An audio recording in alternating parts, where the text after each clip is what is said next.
What's up? It's ADR back with ADR Sports TV, and you are with your boy ADR. This is my 15th time trying it, so action. All right, we're here to talk about City versus Chelsea and Liverpool versus Fulham. Both of those teams dropped points today. I'm very, very happy about that. Now, Liverpool isn't in the title race this season, but Aston Villa is the person who's now in their place. But it's fun to just laugh at them. Let's be honest here. Virgil van Disney out there again. You already know he's out here using his aura to try and stop people with his mind, because he is not defending like he used to, right? And it's fine. Everybody gets past that point. But, I was hearing a whole bunch of stuff about Arsenal center backs versus Liverpool center backs. And now those conversations are not to be had this season. But we're going to go ahead and progress into that City versus Chelsea game, because this is the game that helped Arsenal the most. Now, for those of you who are new here, like, share, subscribe, and comment down below. But I'm an Arsenal fan. I do not make a ton of Arsenal content consistently. I don't really make any content consistently, but that's going to change this year. But I don't make Arsenal content consistently because I feel like it's flooded. A lot of people are just doing it to get clicks and all that stuff, right? And I'm just trying not to do that. I just don't care. I want you guys to click on the videos and like it, because you're like, hey, look, this American brother kind of knows what he's talking about. Let me click on him. Let me listen to what he's saying about these particular games. And my thing today with the Chelsea versus City game is, I felt like, first off, let me start with this. If you're in the US and you use Peacock, or you're outside of the US and use a VPN to then use Peacock to catch these games, I don't know if you were listening to the commentary, but it's actually ridiculous how bad that some of these English commentators are, at least from the Americans' perspective. All they were trying to do, you could tell from immediate basis. 15 minutes in, Chelsea's shape isn't good. They look like they're half pressing and half back. They aren't together. They look discombobulated. Everything was just, you know how they are already. Everything was just, basically just on City's nuts. Like, everybody in that country it's insane to me. All of the pundits, and I get it. They are a great team. Pep is amazing. For the last decade, they've ran English footy. I get it. But wow, man, some of you guys need to wipe your mouth. Goodness gracious. Chelsea looked like they had their plan pretty obvious, is sit back, and we're going to cut out the spaces that City likes to use. Now, the problem with that is you have Booty Ashiel, who I don't know how you Chelsea fans watch him. He is shocking. Like, to give it away, then to his defending is terrible. Even with I don't know if anybody rewatched the Haaland shot that he hits in the first half that hits off the crossbar. They're closing down on that is shocking. Badiashile is jogging to try and get across. And the other defender, I don't remember what his name is. I think it was Chalobah. I think he was just in front of him. He's the one who ended up getting his foot on it. But even his foot getting on it wasn't a good defensive play. He just did that where they put their knee down and their foot out. Like, I'm so tired of seeing that. Bro, get close to this man and close him down. What are we doing here? And then on that same play, Enzo gets pissed off, throws his hands up. By that point, 2 City players already passed him. Reece James is jogging back to that side, trying to look cool, right? Thinking he's doing the light skin, right? Flexing on the field. Then City just passes it to Reinders. Reinders just does a scissor, goes outside, or does a step over, goes outside, and my man just buries it near post. Keeper should never be getting beat there. The ball hits damn near the middle of the back of the net. I get that he went near post high. That's great. You typically are, as a striker, you're taught to do that. But again, my thing is that shouldn't have happened. That the lack of just intent, it seemed like, by Chelsea's defense right there was ridiculous. But overall, I think that Chelsea actually did well. In the second half, especially, they did better. Now, granted, I was only able to catch about 15, 20 minutes of the second half, went out with the family and stuff, but I was able to catch the end of the game. So I was able to see the 1-1 draw. But I think that also with this game, you see exactly what my previous video was talking about, the English Premier League's team's tactics. Now, literally, City basically started with no wingers, really. Like, O'Reilly and Gavardio were interchanging, but let's be honest, they're not, like, O'Reilly is a winger-ish kind of guy, I guess He doesn't strike me as like one of those wingers that can like a Doku, a winger that attacks you. And then they had Bernardo Silva on the wing. Again, not a traditional winger. I just don't get it anymore. I don't know what we're teaching the players.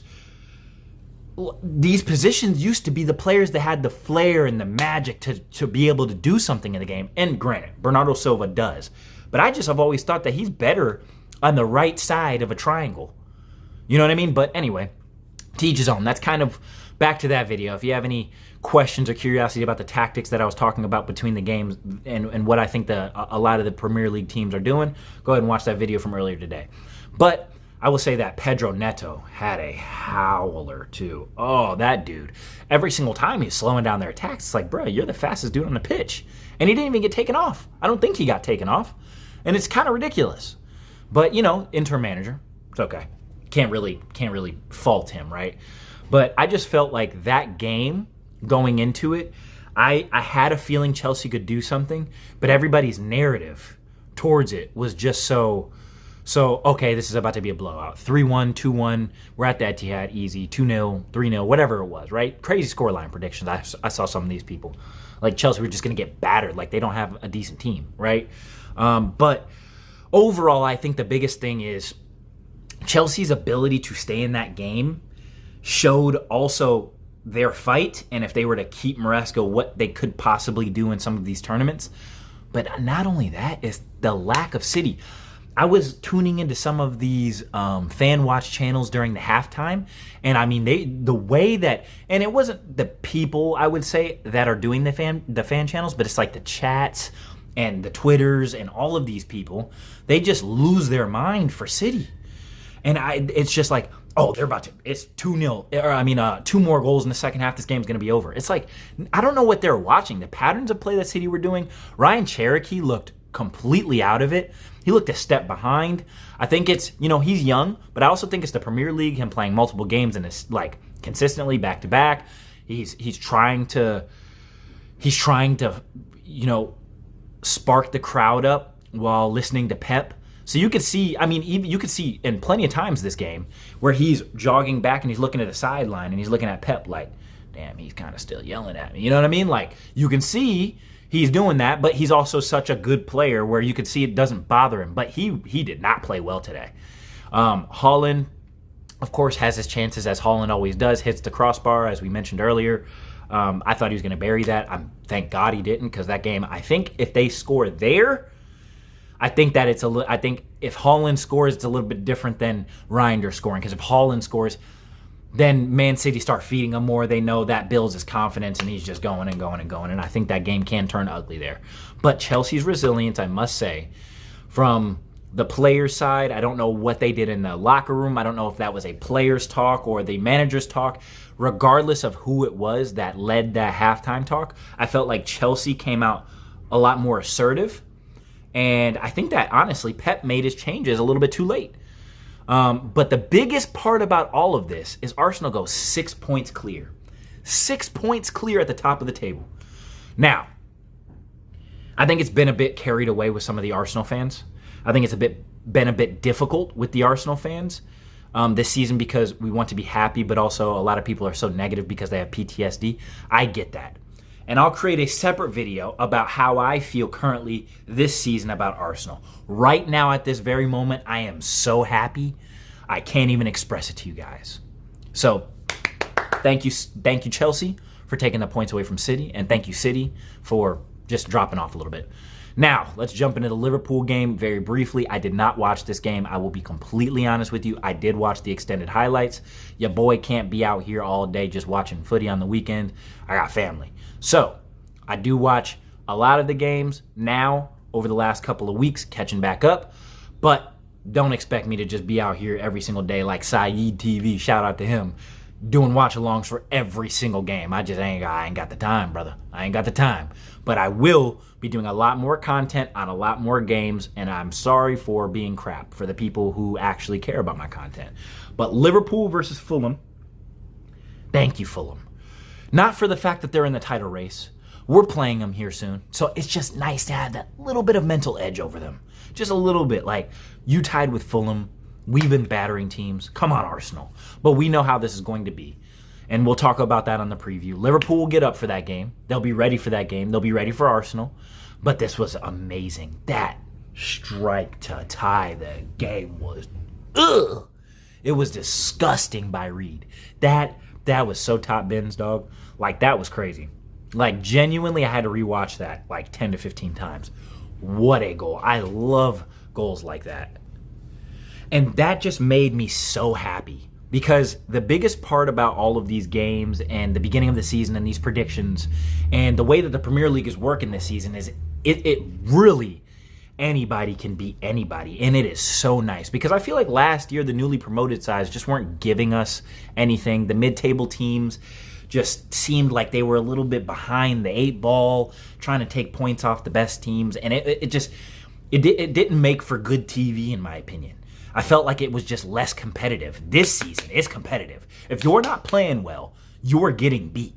So the best team has to win. I think that's this year, what Arsenal was doing previous seasons of not losing to the top 6, I don't think that's going to matter as much. We just need to beat all the other teams, not lose our home games to these teams, maybe get a draw and win a good bit of them, for like the Tottenhams and stuff like that, win. But like, Liverpool, I don't even care if we tie this week. I don't. I would like to win. Don't care. Don't care if we tie, though. Manchester City, don't care if we tie. Chelsea, we should win. Tottenham, we should win. We're done playing Aston Villa. Like those games, right? But just seeing Liverpool today drop the points and the way that their reaction was after the game, that's what you want to see as an Arsenal fan. Because our mindset from the players, from the interviews that I'm seeing, we just want to win. We are focused on ourselves. We're trying to be the best that we can be. And that's all we can do. Now, I know I ranted, but your boy is happy. And you're going to get a lot more of this. So you might as well like, share, subscribe. Send it to everybody that you know. Okay? Let's go. Peace.